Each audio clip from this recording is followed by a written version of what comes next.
I am Richard Feynman. I have picked the locks that guarded the most terrible secret humanity ever created.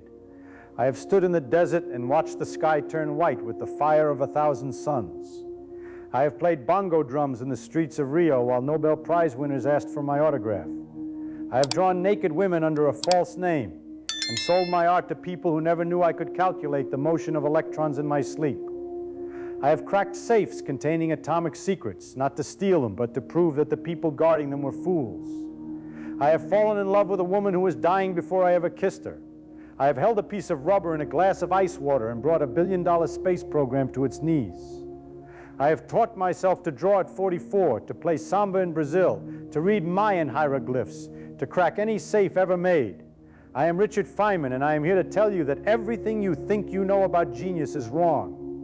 Genius is not about knowing all the answers. Genius is about asking the questions that everyone else is too afraid to ask. Genius is about looking at a problem that has stumped the greatest minds for centuries and saying, that looks like fun. Genius is about refusing to accept that something is impossible just because someone important says it is. I am Richard Feynman, and this is my story, not the sanitized version they teach in textbooks, not the Nobel Prize acceptance speech, not the carefully curated biography. This is the story of a boy from Far Rockaway who refused to grow up, who refused to become respectable, who refused to stop playing even as he unlocked the secrets of the universe. This is the story of how I cracked the unbreakable again and again until the unbreakable became my playground. Welcome to my world. I hope you're ready, because once you see the universe through my eyes, you can never unsee it. The boy from Far Rockaway. I was born on May 11, 1918, in a place called Far Rockaway, a working-class neighborhood on the edge of Queens, New York. My father, Melville Feynman, was a salesman of uniforms, police uniforms, postal uniforms, any kind of uniform you could imagine. He never went to college, but he had something far more valuable, an insatiable curiosity about how the world worked. My father would take me on walks through the park and point at birds and ask me, "Do you know what that bird is called?" And when I would give him the name that every other father would be satisfied with, he would say, "That's what people call it. But what does it do? What is it actually doing?" That question changed my life. My father taught me that knowing the name of something is not the same as understanding it. He taught me that the world is full of mysteries hiding behind familiar names, and that the greatest adventure is peeling back those names to reveal the machinery underneath. I became obsessed with taking things apart, radios, clocks, anything I could get my hands on. I would find discarded radios in the neighborhood, bring them home and try to fix them. Sometimes I succeeded, often I failed. But every failure taught me something. I learned that electricity flows through wires like water through pipes. I learned that a capacitor stores charge like a bucket stores water. I learned that the universe operates according to rules that can be understood, rules that can be predicted, rules that can be bent if you understand them deeply enough. By the time I was 12, I had my own laboratory in my bedroom, a collection of wires, batteries, light bulbs, and radio parts that my mother tolerated with the patience of a saint. I called myself a scientist long before I understood what that word really meant. I just knew that I wanted to understand how things worked, and that the pursuit of that understanding was the most exciting thing in the world. Mathematics came to me like a native language. While other children struggled with arithmetic, I saw patterns everywhere. I taught myself calculus before I entered high school, not because someone told me to, but because I wanted to understand how planets moved, how light traveled, how the universe was put together. I found an old calculus textbook in the library and worked through every problem, checking my answers against the back of the book, teaching myself the language of change and motion. In high school, I was already solving problems that my teachers couldn't understand. They would look at my work with a mixture of confusion and awe, not sure whether to encourage me or to be frightened by me. I didn't care about grades. I didn't care about recognition. I cared about understanding. I would spend hours working on a single problem, not because I had to, but because the problem was beautiful. There was a particular joy in finding the solution, in seeing how all the pieces fit together, in feeling the click of comprehension in my mind. I was not a social child. I was awkward, shy, uncomfortable around my peers. While other boys played sports and chased girls, I retreated into my books and my calculations. But I was not unhappy. I had discovered something that would sustain me for the rest of my life, the pure, unadulterated joy of understanding something deeply. This joy would become my compass, my guiding star, the thing that would direct every decision I ever made.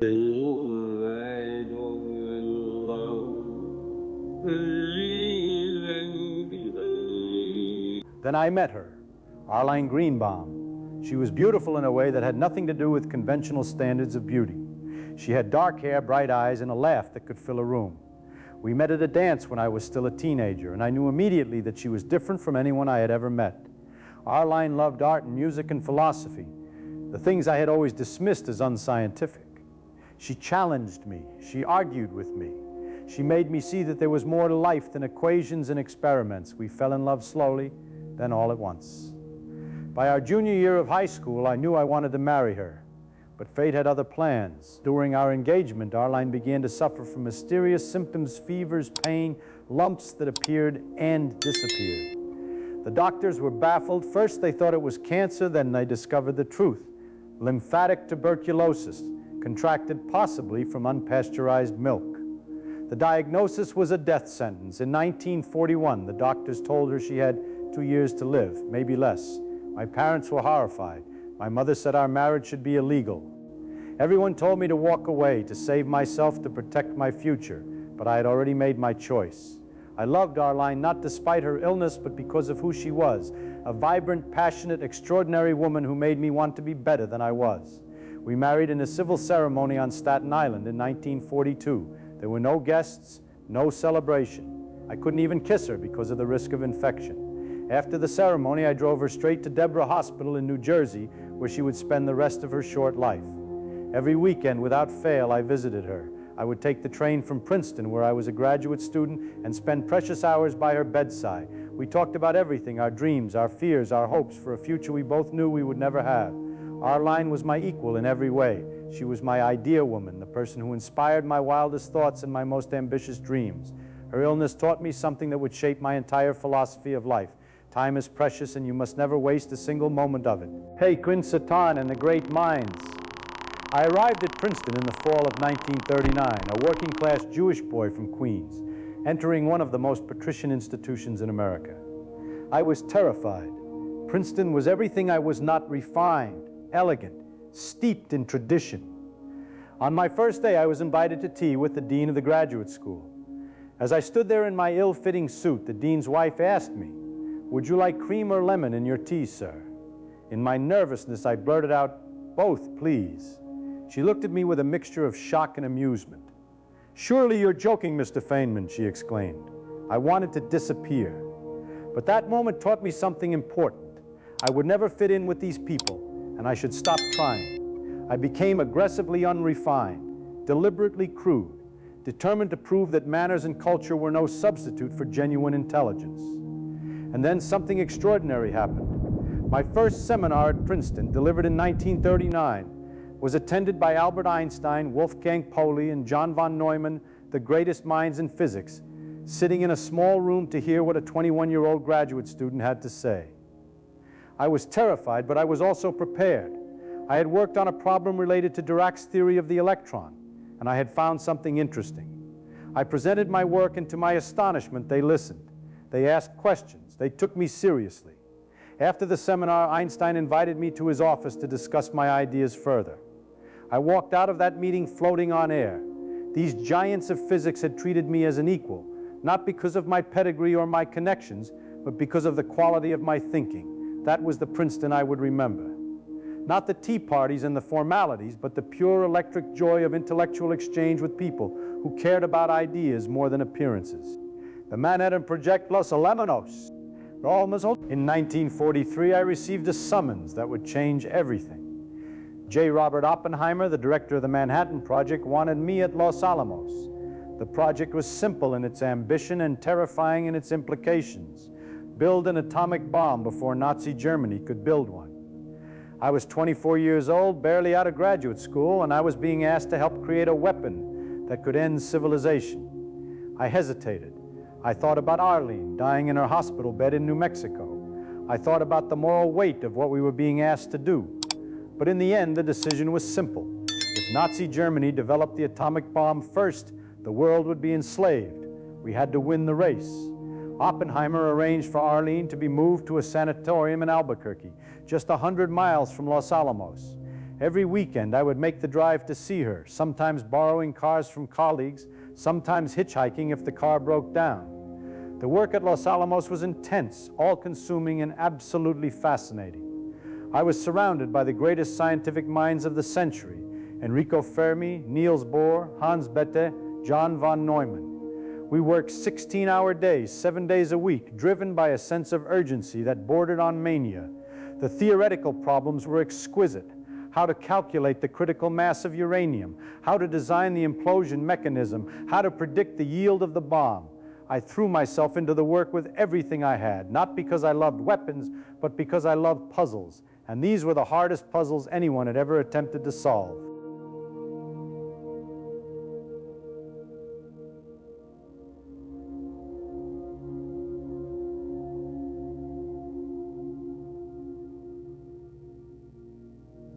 The Safecracker of Los Alamos. But I was not content to simply do my work. Los Alamos was a place of secrets, and secrets have always fascinated me. The most important documents were kept in filing cabinets secured with combination locks, expensive safes that their manufacturers claimed were uncrackable. I decided to test that claim. I taught myself the mechanics of combination locks, studying how the wheels turned, how the gates aligned, how the bolts retracted.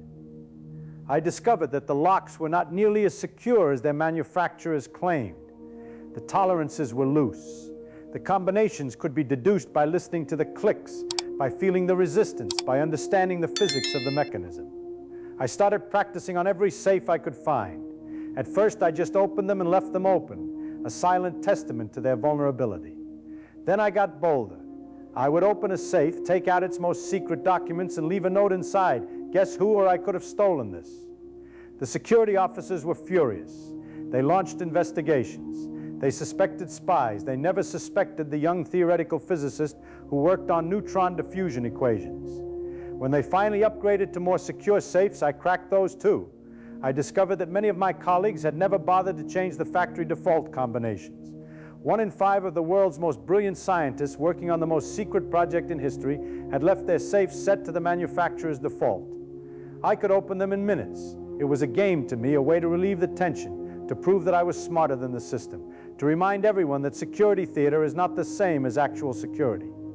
But it was more than that. It was a statement about the nature of secrecy itself. If I could crack these safes so easily, who else could? The Russians, the Germans? The lesson was clear. Secrets are fragile things, and the harder you try to protect them, the more vulnerable they become. The bomb and the morning after. July 16, 1945, the Trinity test, the first atomic bomb detonation in history. We gathered in the desert before dawn, 60 miles from the test site, waiting. The countdown began. The sky turned white, brighter than any light I had ever seen, brighter than the sun, brighter than anything in nature. The shockwave arrived seconds later, a wall of air that pushed against our chests. We had done it. We had unleashed the power of the atom. The celebration was immediate and ecstatic. People hugged, people cried, people drank champagne. I sat in the back of a Jeep and beat on a drum, caught up in the euphoria of success. But then I looked around and saw Bob Wilson, the man who had recruited me to the project, sitting alone, his head in his hands. I went over to him. "What are you moping about?" I asked. "It's a terrible thing that we made," he said. I was stunned. "But you started it," I said. "You got us into it." He looked at me with eyes full of sorrow. "I know," he said. "That's why I'm moping." In that moment, I understood something that would haunt me for the rest of my life. We had been so focused on the problem, so consumed by the challenge, that we had stopped thinking about the consequences. We had built this terrible thing because we were afraid the Nazis would build it first. But the Nazis were defeated now, and we had still built it. We had still tested it. We had still opened Pandora's box, and there was no closing it. 3 weeks later, we dropped the bomb on Hiroshima. 3 days after that, on Nagasaki. 200,000 people died, most of them civilians. The war ended, but at what cost? I returned to my work, but something had changed. The pure joy of scientific discovery was now mixed with something darker, a sense of responsibility, a recognition that knowledge could be used for evil as well as good, a burden that I would carry for the rest of my life. The Allen's death and the letter never sent. June 16, 1945, the day my world ended. I was at Los Alamos when the call came. Arline was dying. I borrowed a car from my friend Klaus Fuchs, who would later be revealed as a Soviet spy, and drove as fast as I could to Albuquerque. I got 3 flat tires on the way, and I picked up hitchhikers to help me change them. I arrived at the sanatorium just in time. Arline was unconscious, her breathing shallow, her body finally giving up its long struggle. I held her hand and whispered that I loved her, that I would always love her, that she was the best thing that had ever happened to me. And then she was gone. She was 25 years old. We had been married for less than 3 years. I was 27. I was a widower, and I had no idea how to process the grief. I threw myself into my work because that was all I knew how to do. But the grief didn't go away. It stayed with me, a constant companion, a hole in my heart that nothing could fill. A year after Arlene's death, I wrote her a letter. I told her that I still wanted to comfort her and take care of her, even though she was dead. I told her that I wanted to have problems to discuss with her, to do little projects with her. I told her that she was better than anyone else alive, even in death. I sealed the letter in an envelope and put it away. I never sent it, of course. How do you send a letter to the dead? But writing it helped. It was my way of saying goodbye, of acknowledging that she was gone, but that she would never be forgotten. That letter remained hidden for more than 40 years, until my own death, when it was discovered by my biographer. It is the most personal thing I ever wrote, a window into a grief that I kept hidden from the world. Cornell and the dark years. After the war, I accepted a position at Cornell University. I should have been happy. I had a prestigious job, brilliant colleagues, the freedom to pursue any research I wanted. But I was miserable. The war had taken something from me, my innocence, my certainty that science was a force for good. I would sit in my office and stare at the walls, unable to work, unable to think. I had developed what I now recognize as depression. I would go to the cafeteria and watch students throw plates in the air, spinning and wobbling, and I would think about the physics of their motion, the angular momentum, the precession, the equations that described their dance. But I couldn't bring myself to actually work on anything important. What was the point? The world was going to end in nuclear fire anyway. Why spend my time calculating the behavior of subatomic particles when civilization itself was doomed? Then one day in the cafeteria, I noticed something.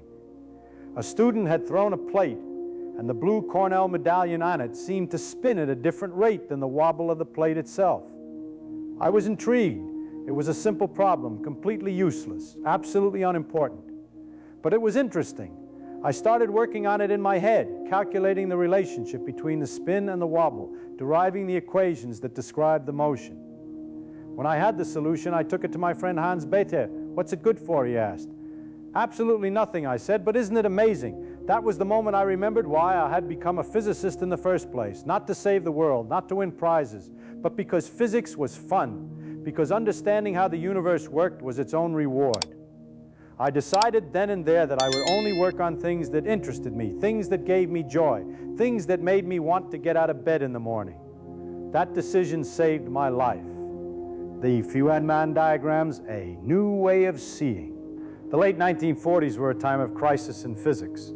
Quantum electrodynamics, the theory that describes how electrons and photons interact, was broken. The equations gave infinite answers for simple questions. When you tried to calculate the energy of an electron, you got infinity. When you tried to calculate the mass of a photon, you got infinity. The theory was beautiful, elegant, and completely useless. The greatest minds in physics had been struggling with this problem for years, and they were getting nowhere. I decided to attack it from a different angle. I stopped worrying about the mathematics and started thinking about the physics. What was actually happening when an electron absorbed a photon? What was actually happening when 2 electrons repelled each other? I started drawing pictures, little diagrams with lines and squiggles that represented particles and their interactions. A straight line for an electron, a wavy line for a photon, a vertex where they met. These diagrams were not just illustrations. They were a new way of calculating, a visual language that translated the abstract mathematics of quantum field theory into something concrete and intuitive. I could look at a diagram and immediately see all the possible ways a process could occur. I could calculate the probability of each path and add them up. The infinities were still there, but now I could see where they came from, and I could figure out how to remove them. The method worked. The calculations matched the experiments. The theory that had been broken was suddenly whole again. When I presented my work at a conference in 1948, the response was electric. Julian Schwinger had developed a similar theory using much more complicated mathematics, and Shinichiro Tomonaga in Japan had independently arrived at similar conclusions. Together, our work would become known as quantum electrodynamics, or QED, and it would become the most precisely tested theory in the history of science. But it was my diagrams that captured the world's imagination. They were simple, elegant, and powerful. They allowed physicists to see the invisible, to visualize processes that happened in dimensions too small to observe, in times too brief to measure. They changed the way an entire generation thought about physics. A Nobel Prize, a pain in the neck. In 1965, I received a phone call from Stockholm. I had been awarded the Nobel Prize in Physics, along with Schwinger and Tomonaga, for our work on quantum electrodynamics. I should have been thrilled. This was the highest honor in science, the recognition of a lifetime of work, the validation of everything I had accomplished. Instead, I was annoyed. I had to decide whether to accept the prize. I thought about refusing. I had always hated the pomp and ceremony of academic life, and the Nobel Prize was the ultimate pomp and ceremony.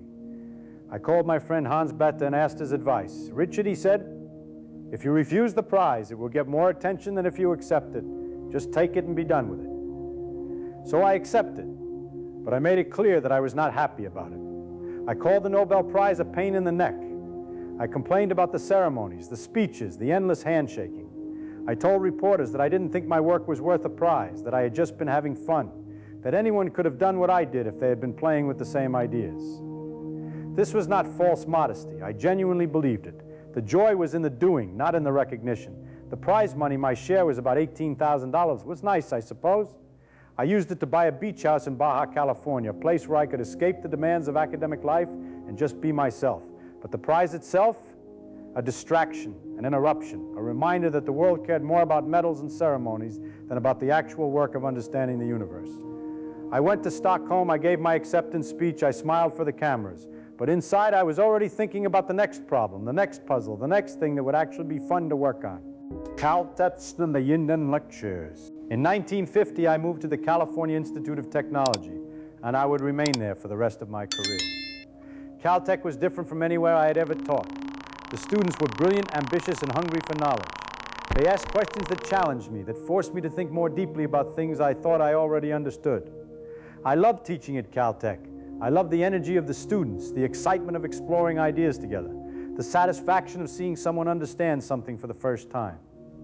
In the early 1960s, I was asked to give a series of lectures to the freshman class, an introductory course on physics that would cover everything from mechanics to quantum mechanics. I agreed, but with a condition. I would teach it my way. No textbook, no curriculum, just me, the students, and the universe. Those lectures became legendary. I would walk into the lecture hall with no notes, no slides, no preparation except the thoughts in my head. I would start talking and the ideas would flow. I would use analogies from everyday life to explain abstract concepts. I would perform demonstrations, some successful, some spectacular failures. I would tell stories, make jokes, challenge the students to think for themselves. The lectures were recorded, transcribed, and published as the Feynman Lectures on Physics. They have sold millions of copies and have been translated into dozens of languages. They are still used in physics courses around the world, more than half a century after they were first delivered. But what made them special was not the content, it was the spirit. I wanted to show students that physics was not a collection of facts to be memorized, but a way of thinking, a method of inquiry, an adventure of the mind.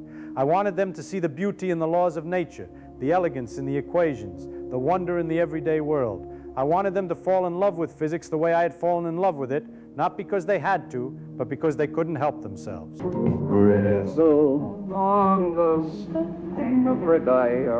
In 1951, I took a sabbatical and went to Brazil. I had always been fascinated by Brazilian music, the rhythms, the energy, the way it made people move. I wanted to learn to play it myself. I found a samba school in Copacabana, a group of musicians who practiced in a construction lot behind an apartment building. They were poor, working-class people, janitors, laborers, street vendors. They had no idea who I was, and I didn't tell them. I just showed up day after day and asked them to teach me. They started me on the pandeiro, a tambourine-like instrument, and I practiced until my wrists ached. Then I moved to the frigideira, a small metal frying pan that you hit with a stick to make a rapid tinkling sound. It was the perfect instrument for me. It required precision, timing, and a certain twist of the wrist that took months to master. I practiced everywhere, on the beach, in my hotel room, walking down the street with 2 sticks in my hands. The other musicians thought I was crazy. They called me, oh, Americano, Hawaii, American, and they laughed at my accent, my technique, my obvious foreignness. But I kept practicing, and slowly I got better. By the time Carnival arrived, I was good enough to march with the band. We dressed as Greeks in paper costumes and paraded down Avenida Atlantica, playing for crowds that lined the streets. I was in the back playing my Frigidaire, completely anonymous, completely happy. The head waiter at my hotel had told me earlier that week about the wonderful samba parade that would be happening in front of the hotel. You must not miss it, he had insisted. It's tipico brasileiro. I told him I probably couldn't make it. That evening, as our band passed the hotel, I saw him in the crowd, pointing at me, screaming, "Oh, professor!" He had discovered why I couldn't attend the parade. I was in it. That night, I proved something to myself. I could master anything if I was willing to work hard enough, to practice long enough, to not care what other people thought. The Nobel Prize winner could play samba with the best of them, and nobody needed to know who he was. OFI, the artist emerge. In 1962, at the age of 44, I decided to learn to draw. It started as a challenge from my friend Jereya Zorthian, an artist who lived near me in Altadena. We argued constantly about art and science. He claimed that artists understood beauty in a way that scientists never could. And I claimed that scientists understood the underlying structure of beauty that artists only intuited. Finally, we made a deal. He would teach me to draw, and I would teach him physics. Every Sunday, we would alternate 1 week art, 1 week science. I was a terrible student at first. My lines were shaky, my proportions were wrong, my drawings looked like the work of a child. But I kept at it. I hired models to pose for me. I went to topless bars 5 or 6 times a week and sketched the dances. I drew my friends, my family, the people I saw on the street. I discovered that drawing was not so different from physics. Both required careful observation. Both demanded that you see what was actually there, not what you expected to see. Both were about understanding the underlying structure of things, the way light fell on a face, the way muscles moved under skin, the way shadows defined form. I started signing my drawings, a flé en fait, French for "it is done." I didn't want people to buy my art because I was a famous physicist. I wanted them to buy it because it was good, and some of it was good. I sold drawings to collectors. I had an exhibition at a department store in Pasadena. I was even commissioned to create a drawing for a massage parlor, a slave girl massaging a Roman senator, carefully designed to be innocent to the police but suggestive to potential customers. The owner was arrested before I could deliver it, so I never got paid. But the experience was worth more than money. I had proven to myself that I could learn anything, master anything, become anything I wanted to be. The only limit was my willingness to work. G1 and a new family. 1952, I had married a woman named Mary Louise Bell. It was a mistake from the beginning. She was a proper, respectable woman who wanted a proper, respectable husband. She hated my drumming, my drawing, my refusal to wear a tie to dinner. She wanted me to be someone I wasn't, and I resented her for it. The marriage lasted only a few years before ending in divorce. Then in 1958, I met Gwyneth Howarth. She was English, 26 years old, and completely unlike anyone I had ever known. She had come to the United States to work as an au pair, and we met through mutual friends. I was 40, established in my career, set in my ways. She was young, adventurous, and completely unintimidated by me. I proposed to her within weeks of meeting her. We were married on September 24th, 1960, in a small ceremony with friends and family. Gwyneth understood me in a way that no one else ever had. She didn't try to change me. She accepted my eccentricities, my drumming, my drawing, my habit of working through the night and sleeping through the morning. She even encouraged them. She was my partner in every sense of the word, and she gave me something I had thought I would never have again, a family. Our son Carl was born in 1962. I was 44 years old, and I was a father. It was terrifying and wonderful in equal measure. I had no idea how to be a parent, so I just did what my own father had done. I encouraged curiosity. I answered questions honestly. I tried to show my son that the world was full of mysteries waiting to be explored. In 1968, we adopted a daughter, Michelle. She was 2 years old, and she would become the light of my life. I taught her to question everything, to never accept an answer just because it came from an authority figure, to find joy in understanding. I don't know if I was a good father. I was often distracted, often absent, often more interested in my work than in my family. But I loved my children, and I hope I gave them something valuable, the same gift my father had given me, a sense of wonder that would last a lifetime. One glass of wine, well, and learn to little trees. And learn to little trees. And learn to one glass of wine, that's not the same. One glass of wine does mother. January 28, 1986. The Space Shuttle Challenger exploded 73 seconds after launch, killing all 7 astronauts on board. It was the worst disaster in NASA's history, and the nation was in shock. President Reagan appointed a commission to investigate the cause of the accident, and I was asked to serve on it. I was 67 years old, retired from teaching, supposedly enjoying my golden years. I didn't want to do it. I knew that government commissions were usually exercises in blame avoidance, that the real causes of disasters were often buried under layers of bureaucracy and politics. But I couldn't say no. Those astronauts had died, and someone needed to find out why. The commission hearings were held in Washington, a circus of testimony and evasion. NASA officials presented carefully prepared explanations that blamed everyone and no one. Engineers who had warned about problems were ignored or silenced. The official story was that the accident was a tragic but unavoidable consequence of the risks of space exploration. I didn't believe it. I suspected that the cause was something simple, something obvious, something that had been overlooked because it was too embarrassing to acknowledge. I started talking to the engineers, the technicians, the people who actually worked on the shuttle. I asked questions, I listened, and I heard something interesting. The night before the launch had been unusually cold, below freezing at Cape Canaveral. Some engineers had warned that the cold might affect the rubber O-rings that sealed the joints between sections of the solid rocket boosters. But their warnings had been overridden by managers who were under pressure to launch. I asked to see the data on the O-rings. I found that there was a clear correlation between cold temperatures and O-ring damage in previous flights. The colder it got, the more damage the O-rings showed. At the temperature of the launch, around freezing, the O-rings had never been tested. The night before a crucial televised hearing, I got a phone call from a fellow commission member, General Donald Kutina. He told me that he had been working on his car in the freezing Washington winter and had noticed that the rubber seals weren't very flexible in the cold. Could that have been a factor, he asked. I thought about it. Sounds like a good possibility, I said. The next day at the televised hearing, I brought a simple prop, a glass of ice water and a piece of rubber O-ring material. I dropped the rubber into the water and waited a few seconds. Then I took it out and showed that it had lost its resilience. It didn't spring back when squeezed. At the freezing temperature of the launch, the O-rings had become rigid, unable to seal properly. Hot gas had escaped, burned through the external fuel tank, and caused the explosion. The demonstration took 30 seconds. It exposed a billion-dollar mistake that an army of engineers and managers had missed or ignored. NASA's leadership was humiliated. The truth came out, and I had done what I always did. I found the simple explanation that everyone else had overlooked, the obvious answer that was hiding in plain sight. Cancer stiger and the DY. This is boring. In 1978, I was diagnosed with abdominal cancer. The doctors gave me a few years to live, maybe less. I was 60 years old and I was going to die. The news didn't frighten me as much as it probably should have. I had always known that death was coming. It's the one certainty in life, the one thing that no amount of scientific knowledge can prevent. What bothered me was not the fact of dying, but the process. The surgeries, the treatments, the gradual loss of independence. I had surgeries to remove tumors. I endured chemotherapy that made me sick and weak.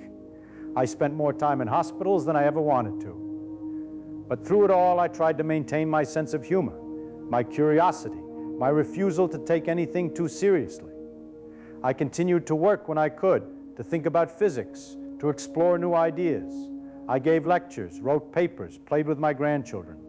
I refused to let cancer define me. In 1986, after the Challenger investigation, my health deteriorated further. The cancer had spread. I knew the end was near.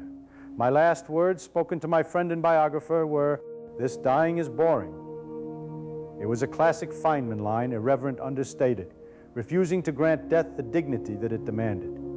I was not afraid to die. I had lived a full life, done work I was proud of, loved people who loved me back.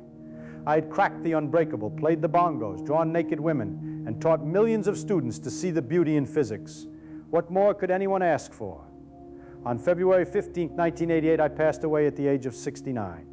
The world mourned and tributes poured in from around the globe, but I would have hated all the fuss. I just wanted to understand how the world worked and to have fun doing it.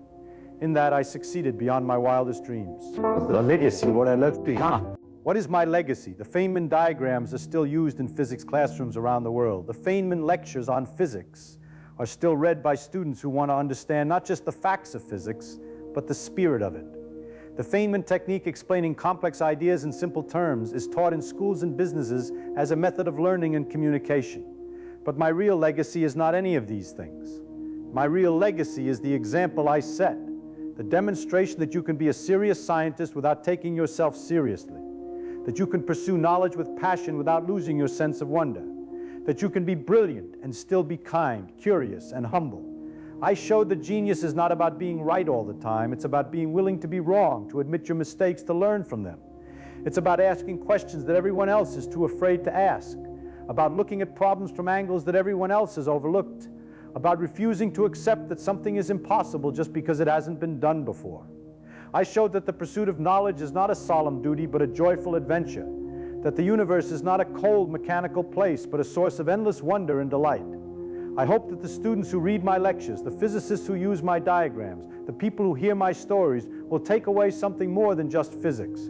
I hope they will learn to question everything, to trust their own curiosity, to find joy in understanding. I hope they will remember that the most important thing is not what you know, but how you think, not what you achieve, but how you live, not the prizes you win, but the fun you have along the way.